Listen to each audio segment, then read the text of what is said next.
이제 하나님 말씀 봉독하겠습니다. 누가복음 22장 24절부터 32절 우리 다 같이 일어나셔서 한 절씩 교독하시겠습니다.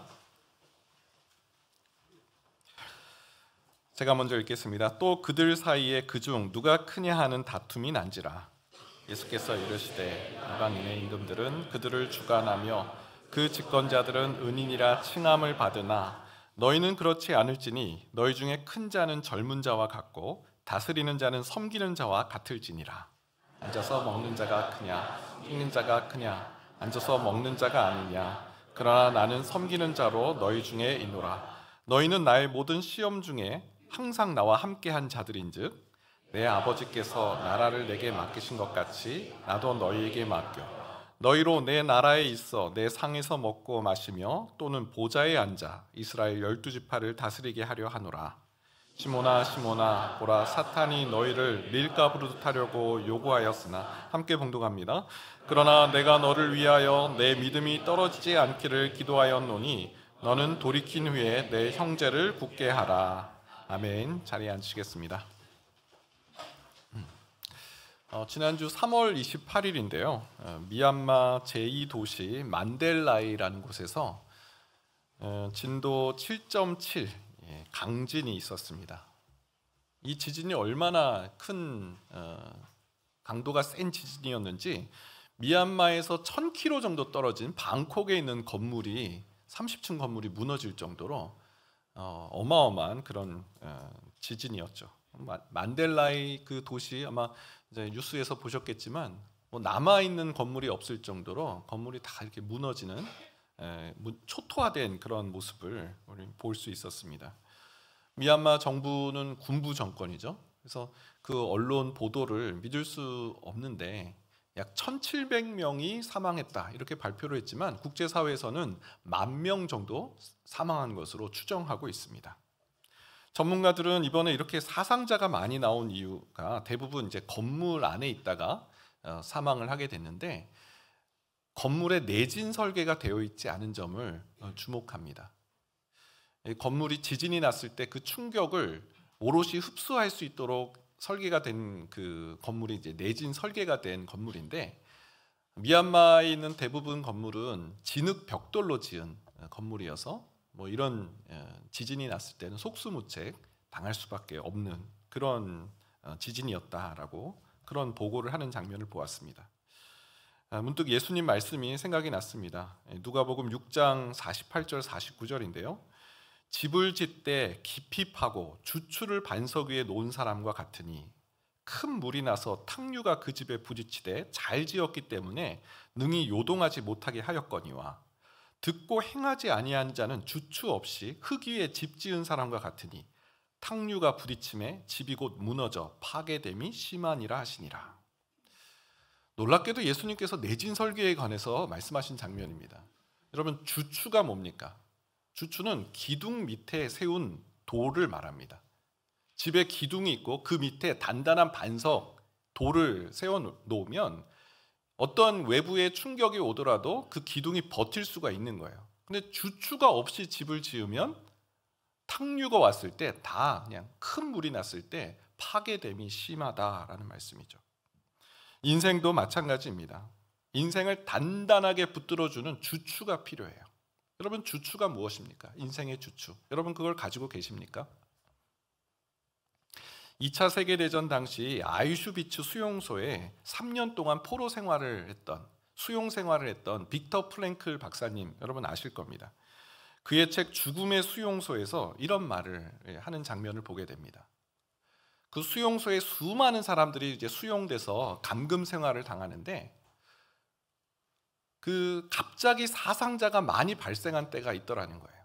그때가 언젠가 봤더니 새해를 시작할 때 사상자가 급증했다라는 거예요. 그도 그럴 것이 사람들이 그동안 심리 상태 올해 안에 내가 여기서 감옥에서 방면이 될 거야. 내가 석방이 될 거야. 이런 희망을 가지고 버텨왔다는 거예요. 근데 해가 지나면서 그 일이 일어나지 않자 소망이 무너지고 삶의 의욕을 잃어버리고 그래서 죽음에 이르는 그 새해를 맞이했는데 오히려 사람들이 삶의 의욕을 잃어버리는 일을 보게 되었다라는 것이죠. 이들은 시간이 해결해 줄 거야, 새해가 오면 좋아질 거야 라는 그런 소망을 가졌지만 그 소망은 진정한 소망이 아니었죠. 여러분, 우리의 인생의 진정한 소망, 시간이 약이야, 이것도 다 지나갈 거야, 여러분 그겁니까? 아니에요. 우리 인생의 외부의 충격이 강하게 왔을 때 버틸 수 있는 주축, 그것은 바로 예수님이신 줄 믿습니다. 예수님이 우리를 절대로 포기하지 않으시기 때문에 우리에겐 소망이 있는 거예요. 여러분, 이제 2주 후면 다음 주면 이제 고난주간 절기입니다. 우리가 매년 고난주간을 보내는 이 절기로 삼는 이유는 예수님의 십자가의 사랑을 기억하기 위해요. 예수님의 십자가는 하나님께서 우리를 사랑하신다는 가장 강력한 증거이죠. 하나님께서 우리를 돌보고 계시고 하나님께서 우리를 위해 생명을 내어주시는 그 사랑의 결정판이 바로 십자가 사랑입니다. 매년 우리는 고난주간 절기를 통해서 십자가의 사랑을 우리 마음속에, 심령 속에 강화해야 돼요. 그럴 때 하나님이 나를 사랑하셔, 하나님이 나를 절대 놓지 않으셔. 인생의 외부에 강력한 그런 충격이 오더라도 이 십자가의 사랑, 주님의 절대적인 사랑을 기억하는 자는 결코 무너지지 않을 줄 믿습니다. 오늘 설교 제목이 그래서 절대로 포기하지 않으시는 예수님이에요. 앞에 한 단어가 생략되었습니다. 우리를 절대로 포기하지 않으시는 예수님. 그 예수님의 사랑을 우리 마음속에 확고하게 새기는 오늘 모든 예배자들 되시길 축원드립니다. 자, 그렇다면 절대로 포기하지 않으시는 예수님, 예수님께서 우리를 포기하지 않으시는 그 대목이 무엇인지 세 가지로 좀 살펴보겠는데요. 첫 번째는 허다한 죄를 덮으시는 예수님의 시선이에요. 예수님이 우리를 절대로 포기하지 않으신다라는 것은 예수님의 시선이에요. 예수님의 시선. 우리의 그 허다한 죄를 덮어주시는 예수님의 시선. 오늘 예수님의 시선에 관해서 누가가 이렇게 기록합니다. 28절 말씀인데요. 28절에 보니까 너희는 나의 모든 시험 중에 항상 나와 함께한 자들인즉, 너희는 바로 예수님의 제자들을 말합니다. 제자들을 가리켜서 이렇게 말씀하세요. 너희는 나의 모든 시험 중에 나와 항상 함께했다. 메시지 성경에서는 이 메시지를 이렇게 의역을 하는 장면을 봅니다. 너희는 크고 작은 시련 중에도 끝까지 나에게 충실했다. 예수님이 겪으신 그 시험의 현장에 제자들이 함께 있으면서 끝까지 예수님과 함께 하면서 나에게 충실했다. 여러분 이 말이 믿어지세요? 저는 제자들을 아는데 예수님이 근데 제자들을 이렇게 보신다는 거예요. 여러분, 전혀 그렇지 않아요. 이 제자들이 끝까지 예수님과 함께 했다고요? 누가복음 22장 21절, 누가는요 이 제자들의 이 행태를 정확히 어떻게 보면 고발하고 있어요. 21절에 보니까요, 그러나 보라, 나를 파는 자의 손이 나와 함께 상의했도다. 오늘 누가복음 22장 말씀은 우리가 잘 아는 마지막 만찬, 예수님께서 6월절 만찬을 하시는 제자들과 함께 떡과 이 포도주를 나누시는 그 장면이에요. 거기에 상 위에 손을 올려놓은 제자, 가룟 유다잖아요. 가룟 유다가 그 대제사장들에게 예수님을 은삼시에 팔아놓고 아무렇지도 않은 척 그 자리에 앉아 있는 거예요.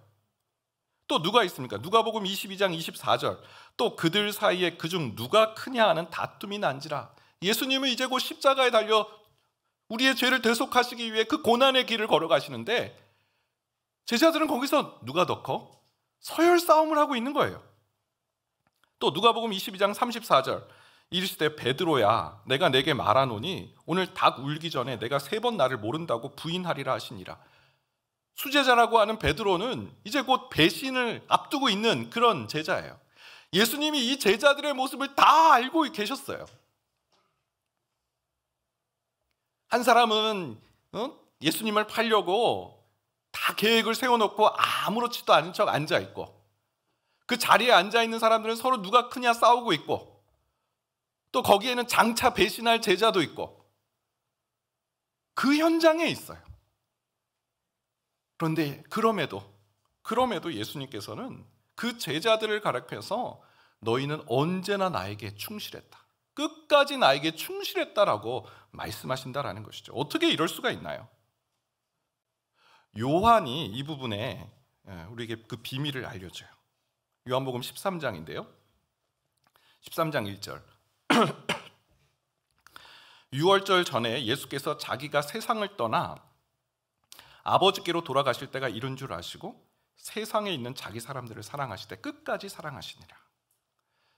예수님이 유월절 만찬을 하실 때 이제 곧 예수님이 제자들을 떠나실 것을 아시고 제자들을 사랑하시는데 끝까지 사랑하셨대요. 예수님의 이 끝까지 사랑하심, 베드로전서 4장 8절, 이 사랑이 무엇입니까? 무엇보다도 뜨겁게 서로 사랑할지니 이 뜨거운 사랑은 허다한 죄를 덮느니라. 예수님의 이 사랑, 허물과 죄 가득한 그 제자들을 바라보시면서도 그걸 모두 다 덮어주시는 사랑의 시선으로 제자들을 보고 계신다라는 것이죠. 여러분, 죄는요, 사랑을 깨뜨리는 게 죄잖아요. 죄를 지으면 우리가 하나님 앞에 나아갈 그런 힘이 없어요. 면목이 없습니다. 죄는 하나님과 우리 사이를 갈라놔요. 우리 영혼을 괴롭혀요. 하나님의 형상대로 지음받은 우리 영혼이 괴로워요.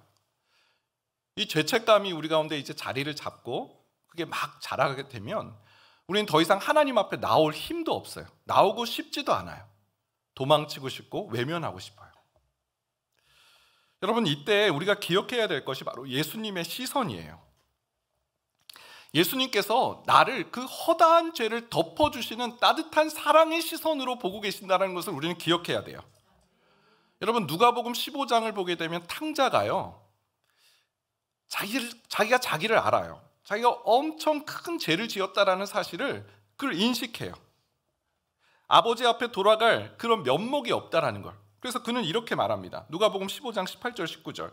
내가 일어나 아버지께 가서 이르기를 아버지, 내가 하늘과 아버지께 죄를 지었사오니 지금부터는 아버지의 아들이라 일컬음을 감당하지 못하겠나이다. 나를 품꾼의 하나로 보소서 하리라 하고 다짐한 거예요. 내가 무슨 면목으로 아버지에게 가냐? 나는 이제 아버지의 아들이 아니라 품꾼으로 가야 되겠다. 아버지, 내가 하늘과 아버지께 죄를 지었습니다. 저는 죄인입니다. 저를 그냥 이제 아들 취급하지 마세요. 그런데요, 아버지의 시선은 어떻습니까? 누가복음 15장 20절. 이에 일어나서 아버지께로 돌아가니라. 아직도 거리가 먼데 아버지가 그를 보고 측은히 여겨 달려가 목을 안고 입을 맞추니. 또 24절. 이 내 아들은 죽었다가 다시 살아났으며 내가 잃었다가 다시 얻었노라 하니 그들이 즐거워하더라. 여러분, 아버지의 시선은 아들의 시선과 달라요. 아들은 자기의 죄, 내가 하늘과 아버지께 죄를 지었다, 나는 이제 품꾼이다, 자기를 그렇게 봐요. 근데 아버지는 저 멀리서 아들이 오는 걸 보고 달려가세요. 여러분, 그 말 뜻은 무엇일까요?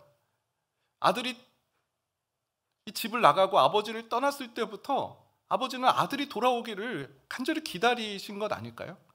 그리고 마침내 아들이 딱 보이니까 그 거리가 먼데도 불구하고 달려가서 목을 안고 입을 맞추고 그리고 즐거워하세요. 이 아버지의 시선을 뭐라고 설명하고 있습니까? 내 아들은 죽었다가 다시 살아났으며 잃었다가 다시 얻었노라. 아버지는 이 아들이 내 유산을 챙겨서 허랑방탕하게 해서 다 탕진한 거, 그거 기억하지 않으시잖아요.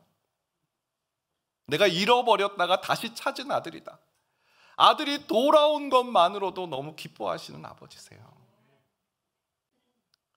여러분, 우리가 이 예수님의 시선, 이 하나님의 시선을 우리가 기억해야 될 줄 믿습니다.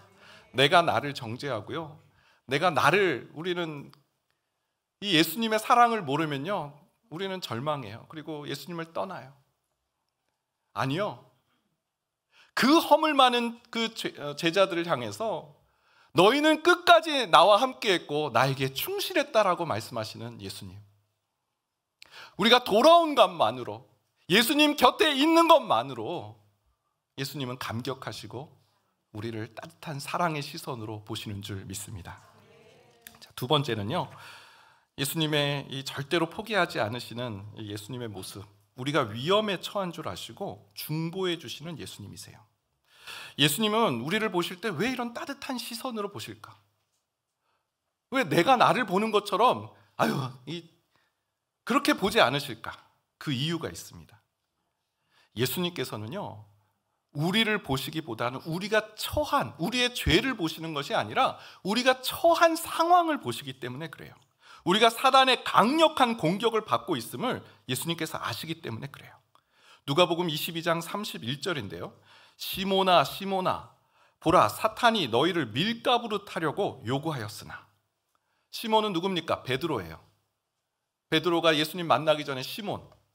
그런데 이건 시몬에게만 한 말이 아닙니다. 너희를 이라고 기록되어 있는데, 보라 사탄이 너희를, 이 너희는 복수예요. 그곳에 있는 모든 제자들을 향해서 말씀하고 계신 거예요. 사단이 지금 예수님의 제자들을 밀가부르듯이 요구하였다. 농촌에서 살질 않아서 이 밀가부르는 게 뭔지 몰라 유튜브를 찾아보는, 네. 여러분 도리깨질이라고 들어보셨어요? 네. 이제 밀을 이제 수확을 하면 바닥에 쫙 펼칩니다. 그런 다음에 도리깨라는 작대기가 있어요. 작대기를 가지고 냅다 패는 거예요. 이 곡식을. 그러면 거기에 있는 밀들이 우수수 이렇게 떨어지는 거죠. 그래서 사정없이 곡식을 때리는 거예요. 그래서 밀을 떨어뜨리는 거예요. 그래서 그 밀을 가지고 체질은 아시나요? 이 켜에 이렇게 해가지고 키질. 네.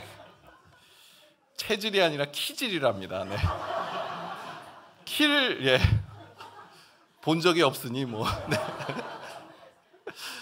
그러면 이 흔드는 거죠. 지금 예수님께서 사단이 제자들을 도리깨로 냅다 치는, 그리고 이 키에서 이렇게 마구 흔드는, 지금 제자들이 지금 그런 형편에 있다는 것을 보신 거예요.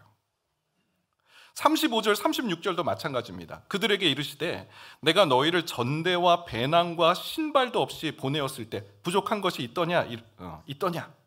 예수님께서 이 제자들을 전도대로 파송하셨을 때, 그때 예수님께서 하신 말씀이 있어요. 너희는 배낭도 가지지 말고 전대의 돈도 가지지 말고 아무것도 가지지 말고 신만 신고 두 벌 옷도 챙기지 마라. 하나님께서 채워주신다는 약속을 믿고 그렇게 전도대를 파송하셨어요. 그런데 상황이 이제 달라졌다는 거예요. 부족한 것이 있더냐? 이르되 없었나이다. 이르시되 이제는 전대에 있는 자는 가질 것이요. 전대에는 이제 돈을 넣는 자루를 말합니다. 돈지갑. 전대에 있는 자는 가질 것이요. 배낭도 그리하고, 그리고 검 없는 자는 겉옷을 팔아 살지어다. 검이 없는 사람, 칼이 없는 사람은 겉옷을 팔아서 검을 사라라고 말씀하세요. 여러분, 이스라엘 백성들에게 겉옷은 매우 중요합니다. 이것은 그 바람을 막아주는 어떤 옷의 기능도 있지만 이들은 이불을 덮고 자는 그런 겉옷이 이불 용도도 돼요. 겉옷을 판다라는 것은 매우 급박한 상황이라는 거예요. 겉옷을 팔아서 검을 살아야 될 만큼 지금 사단이 밀가부르듯이 이 제자들을 공격하고 있는 그런 상황임을 예수님께서 알려주신 거예요. 예수님은 제자들이 처한 이 위험을 보시고, 그리고 예수님 제자들을 위해서 기도하세요. 누가복음 22장 32절인데요. 그러나 내가 너를 위하여 내 믿음이 떨어지지 않기를 기도하였노니. 여러분, 이겁니다. 우리 인생이 무너지지 않을 수 있는 그 주추, 인생의 주추, 예수님이 우리를 위해 기도하고 계시는 거예요. 우리의 믿음이 떨어지지 않도록 예수님이 지금 기도하고 계세요. 여러분, 지금 제자들은요, 아무 인식이 없어요. 기도를 왜 해야 되는지, 기도해야 될 때 예수님이 겟세마네 동산에 그 베드로와 야고보, 요한 데리고 갔지만 다 자잖아요. 지금 형편이 어떤 상황인지 전혀 인식이 없어요. 기도를 안 해요. 그래서 기도를 못 해요. 그런데 예수님이 기도하세요. 여러분, 탕자가 어떻게 돌아올 수 있었을까요? 돼지 주엽 열매를 먹었을 때 그때 아버지 생각을 하잖아요. 이 탕자가 어떻게 그런 일이 일어날 수 있을까요? 그 수치에도 불구하고 내가 품꾼으로 아버지께 가야 되겠다라는 그 마음을 어떻게 먹었을까요? 아버지가 탕자를 위해 기도하지 않았을까요? 여러분, 예수님을 3번이나 부인한 베드로잖아요. 무슨 염치로 다시 주님의 양을 먹이고 양을 치는 그 초대교회 사도가 될 수 있었을까요? 그 배반자 3번이나 부인했다는 건 아주 나중에는 저주까지 했잖아요. 그 베드로가 다시 회복될 수 있고 다시 예수님의 제자가 될 수 있었던 것은 예수님의 기도, 예수님께서 기도하고 계시기 때문에. 예수님은 우리의 죄를 보시고 우리의 허물을 보시기보다 제자들이 처한 상황, 밀가부로 듯이 사단이 공격하는 그 현장에 있는 제자들을 안타까이 여기시며 믿음이 떨어지지 않도록 기도하셨다라는 거예요.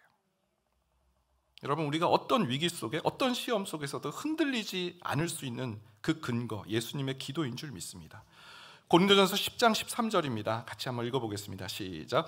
사람이 감당할 시험 밖에는 너희가 당한 것이 없나니 오직 하나님은 미쁘사 너희가 감당하지 못할 시험 당함을 허락하지 아니하시고 시험 당할 쯤에 또한 피할 길을 내사 너희로 능히 감당하게 하시느니라. 네. 하나님이세요. 하나님. 하나님께서 보호해 주셔서 우리가 감당할 수 있는 시험만 당하게 해주세요. 하나님이 미쁘세요. 하나님이 신실하세요. 감당하지 못할 시험 당함을 우리가 허락하지 않으시고요, 시험 당할 쯤에 피할 길을 내셔서 우리로 능히 감당하게 하세요. 여러분, 우리가 힘이 있어서 감당하는 것이 아니라 감당하게 하신다는 거예요. 하나님께서 그 일을 하신다라는 거예요.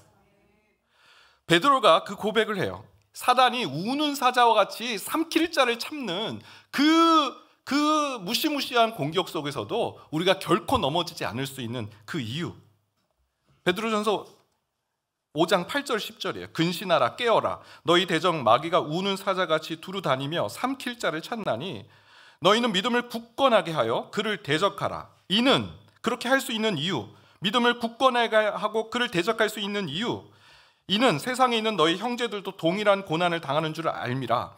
모든 은혜의 하나님 곧 그리스도 안에서 너희를 부르사 자기의 영원한 영광에 들어가게 하신 이가 잠깐 고난을 당한 너희를 친히 온전하게 하시며 굳건하게 하시며 강하게 하시며 터를 견고하게 하시리라. 하나님께서 하신다는 거예요. 그 우는 사자같이 막 삼킬 자를 참는 그 현장 속에서 은혜의 하나님, 그 영광의 주께서 우리를 온전하게 하시고 굳건하게 하시고 강하게 하시고 터를 견고하게 하신다. 여러분, 예수님의 기도가 있기 때문에 우리는 넘어지지 않는 줄 믿습니다. 믿음이 떨어지지 않기를 위해 기도하시는 예수님, 상황 형편을 바꾸어 없게 해주세요가 아니라 그 상황 형편을 능히 이겨낼 믿음, 그 믿음이 떨어지지 않게 하여 주옵소서. 여러분, 이 기도는 우리가 해야 될 기도이기도 합니다. 여러분, 우리 자녀들이 처한 상황이 딱 그런 상황이잖아요. 사단이 우는 사자와 같이 삼킬 자를 찾고 있는 그 현장에 우리 자녀들이 있고요, 우리 다음 세대들이 있습니다. 제자들이 밀가부르듯이 그 사단의 그 공격 속에 노출되어 있어요. 여러분, 우리의 기도는 이 기도해야 됩니다. 너는 왜 그 모양이니? 너는 왜 이것도 못하니? 제자들을 예수님 그렇게 보시지 않으셨잖아요. 이들이 처한 상황을 보시고 믿음이 떨어지지 않도록 기도하셨잖아요. 그럼 우리의 기도해야죠. 하나님, 우리 자녀들이 통과하고 있는, 겪고 있는 이 상황이 하나님, 사단이 밀가부르듯이 요구하는 그런 상황입니다. 하나님, 우리 자녀의 믿음이 떨어지지 않도록 도와주옵소서. 우리의 기도의 제목이 될 줄 믿습니다. 마지막 3번째는요, 예수님이 절대로 우리를 포기하지 않는 모습, 넘어졌을지라도 다시 기회를 주신다라는 거예요. 예수님의 사랑은 참 놀랍습니다. 32절 말씀해 보겠습니다. 그러나 내가 너를 위하여 내 믿음이 떨어지지 않기를 기도하였노니 너는 돌이킨 후에 내 형제를 굳게 하라. 여러분, 이 말씀이요, 내가 너를 위해 믿음이 떨어지지 않기를 위해 기도했으니 너 절대 넘어지지 마. 너 넘어질 수 없어. 여러분, 예수님이 그렇게 말씀하지 않으세요. 내가 너를 믿음이 떨어지지 않기를 기도하였노니 너는 돌이킨 후에, 여러분, 돌이킨다라는 것은 회개를 말해요. 돌이킨다라는 것은 넘어짐을 전제로 하는 거예요. 베드로의 배반을 예수님 알고 계셨어요. 그 배반한 후에, 회개한 후에 내 형제를 굳게 하라. 예수님은 베드로가 넘어질 것을 알고 계셨어요. 예수님은 베드로가 3번이나 예수님을 부인할 거라는 것을 알고 계셨어요. 그러나 그 돌이킴 이후에 형제를 굳건하게 하라는 기회를 주시는 예수님이세요. 여러분, 우리 예수님 어떤 분이세요? 이사야 42장 3절에 보니까요, 상한 갈대를 꺾지 않으시고 꺼져가는 등불을 끄지 아니하고 진실로 정의를 시행할 것이요. 갈대가 상했어요. 기능이 다한 거죠. 버리지 않으세요. 꺾어버리지 않으세요. 등불이 불을 못 켜요. 후 하고 끄지 않으세요. 내가 너를 왜 이렇게 기도하는데 이걸 못 맞춰주니? 베드로를 그냥 버리는 분이 아니세요. 그래, 너가 돌이킨 후에 넘어질 거 내가 안다.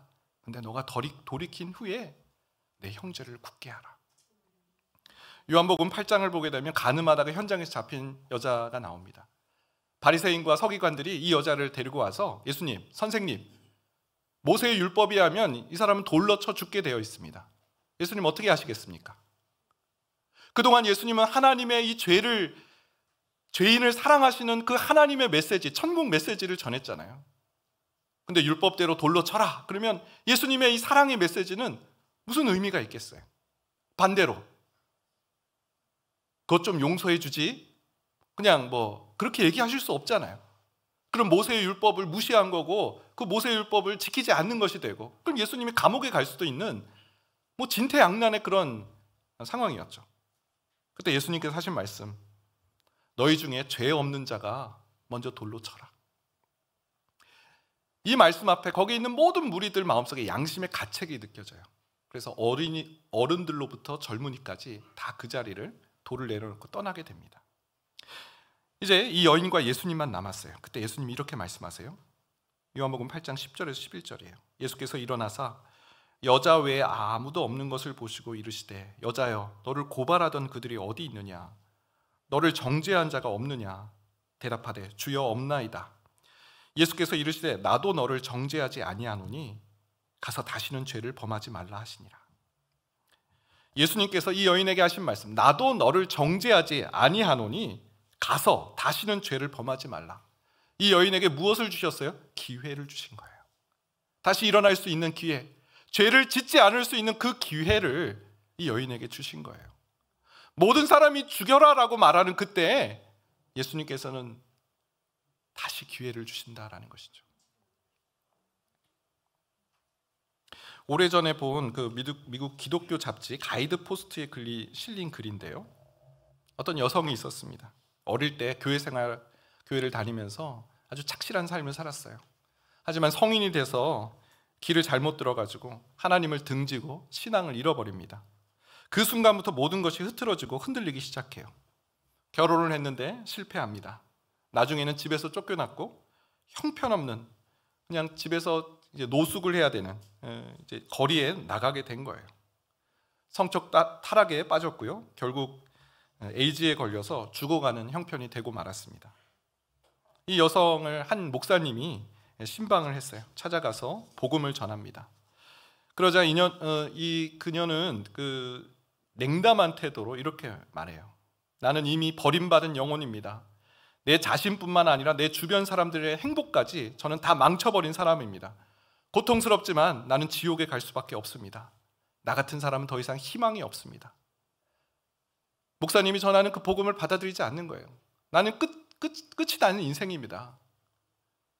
나는 내 문제뿐만 아니라 내 주변에 있는 사람들까지 다 망쳐버린 사람입니다. 저에게 무슨 희망이 있겠습니까? 그때 목사님이 그녀 옆에 옷장이 있었는데 옷장에 아주 귀엽게 웃고 있는 여자아이 사진이 붙어 있는 것을 보셨어요. 그래서 물어봅니다. 저 사진 속의 아이는 누구입니까? 그러자 이 여인이 아주 환하게 웃으면서 제 딸입니다. 제 삶의 가장 소중한 보물과 같은 그런 딸입니다. 이때를 놓치지 않고 목사님 물어보죠. 만약 당신이 만약 저 아이가 어려움에 빠진다면 당신은 도와줄 용의가 있습니까? 실수하고 못난 짓을 하고 결국 큰 그런 나쁜 병에 걸렸다 하더라도 당신은 용서하고 그 딸을 사랑으로 안아줄 수 있습니까? 그녀가 대답해요. 물론입니다. 이 아이가 어떤 상황에 있다 하더라도 저는 놓지 않을 겁니다. 저 아이는 하나밖에 없는 제 딸이니까요. 그런데 그걸 왜 물으시죠? 그때 목사님 이렇게 대답해요. 왜냐하면 하나님의 옷장에도 당신의 사진이 붙어 있기 때문입니다. 하나님은 당신을 절대로 놓지 않으십니다. 하나밖에 없는 소중한 딸이기 때문입니다. 이 말을 들은 그녀는 새로운 삶을 시작했다라는 그런 이야기입니다. 실화를 바탕으로 쓰여진 그런 글입니다. 여러분, 우리 인생에 큰 충격이 있어요. 하루에도 우리는 너무 많은 그런 외부의 그런 공격에 노출되어 있습니다. 예수님께서 이런 말씀하셨잖아요. 마태복음 10장 16절. 보라, 내가 너희를 보냄이 양을 이리 가운데 보낸 것 같도다. 우리는 지금 이리 가운데 살아가고 있어요. 호시탐탐 우리를 노리고 넘어뜨리려는 죄악된 세상에 우리가 살아가고 있어요. 강력한 죄의 공격들이 있습니다. 그런데요, 이 강력한 죄의 공격, 사단의 이 시험 속에서도 넘어지지 않을 수 있는, 우리가 절망에 빠지지 않을 수 있는 근거, 바로 예수님이 우리의 소망이 되시는 줄 믿습니다. 히브리서 6장 19절 말씀, 우리가 이 소망을 가지고 있는 것은 영혼의 닷 같아서 튼튼하고 견고하여 휘장 안에 들어가나니. 예수님을 향한 이 소망은요, 영혼의 닷이래요. 여러분, 닷이 뭡니까? 배에 내리는 그 닷, 배가 표류하지 않도록, 배가 막 바닷물에 쓸려가지 않도록 영혼의 닷, 흔들리지 않고 튼튼하고 견고하며, 그래서 휘장 안에 들어간다. 휘장이 어디입니까? 예수님, 성소에 들어갈 그 담력을 얻게 되는 줄 믿습니다. 죄인을 사랑하시는 그 따뜻한 예수님의 시선, 우리가 처한 상황을 아시고 우리를 위해 중보기도 하시는 예수님, 예수님 뜻대로 살지 못했다 할지라도 우리 끝까지 우리를 사랑하셔서 다시 기회를 주시는 예수님, 그 예수님으로 인해 우리는 삶의 소망을 얻고 다시 일어날 수 있는 줄 믿습니다. 이 한 주간 다시 일어나는 모든 성도들 되시길 축원드립니다. 찬양하겠는데요, 당신이 지쳐서 기도할 수 없고 눈물이 빗물처럼 흘러내릴 때 주님은 우리의 연약함 아시고 사랑으로 인도하시네. 이 찬양 함께 하나님께 올려드리겠습니다.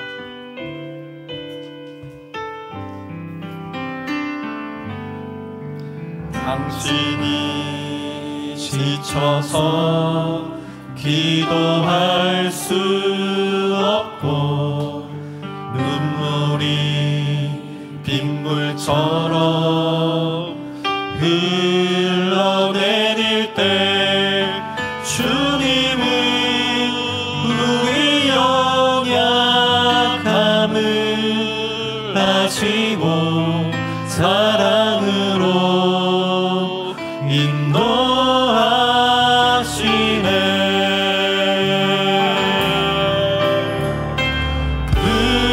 누군가 널 위하여,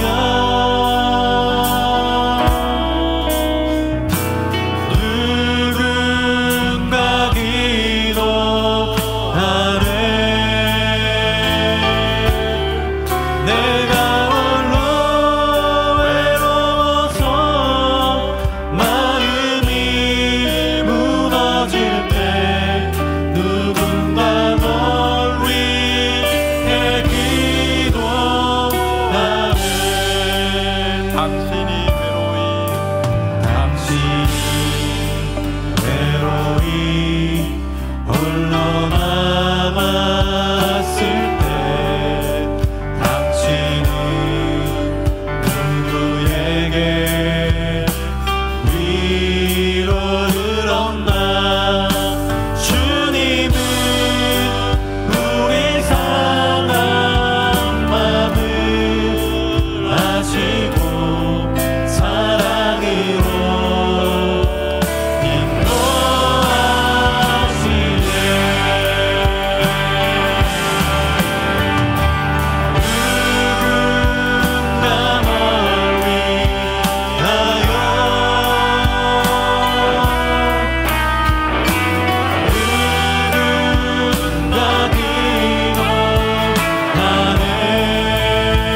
예수님 우리를 절대로 포기하지 않으시는 줄 믿습니다. 우리가 허물과 죄, 정말 난리법석 엉망진창이라 할지라도 너는 끝까지 나와 함께했고 나에게 충실했다라고 말씀하시는 예수님, 허다한 죄를 덮어주시는 예수님의 그 따뜻한 시선이 있기에 우리는 인생에 소망이 있는 줄 믿습니다. 우리의 죄를 보시기보다 우리의 처한 상황을 안타까이 여기시고 믿음이 떨어지지 않도록 기도하시는 예수님, 그 기도를 받음에도 불구하고 넘어졌을 때 버리지 않으시고 다시 기회를 주시는 예수님, 우리가 어떻게 소망이 없을 수 있습니까? 우리에게 예수님이 진정한 소망이신 줄 믿습니다. 하나님, 예수님의 십자가의 보혈을 기념하는 고난주간, 주님 예수님의 그 크신 사랑을 경험하고 그 사랑으로 벌떡벌떡 일어나는 매일매일의 삶이 되게 하여 주옵소서. 우리 기도 제목으로 주여 한번 해주시고 기도하며 나가겠습니다. 주여,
좋으신 하나님, 우리에게 소망이 되어 주시고 우리의 살아갈 이유가 되어 주시고 우리가 넘어졌다 할지라도 완전히 엎드려지지 않는 것은 주께서 우리를 붙드심이로다 다시 일으켜 세워주시는 그 주님의 회복의 역사를 기대하며 하나님 기도하며 나아갑니다.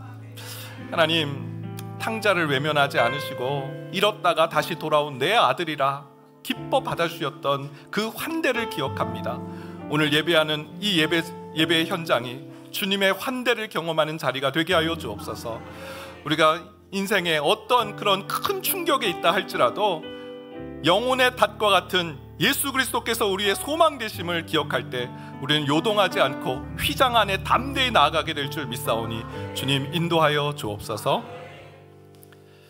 지금은 우리 주 예수 그리스도의 은혜와 하나님의 그 크신 사랑하심과 성령님의 인도, 교통, 위로하시는 놀라우신 은총이 우리를 절대로 포기하지 않으시는 예수님의 사랑 기억하며 나아가는 여기 모인 모든 주님의 권속들 머리 위에 이제로부터 영원까지 함께 하시길 축원하옵나이다. 아멘.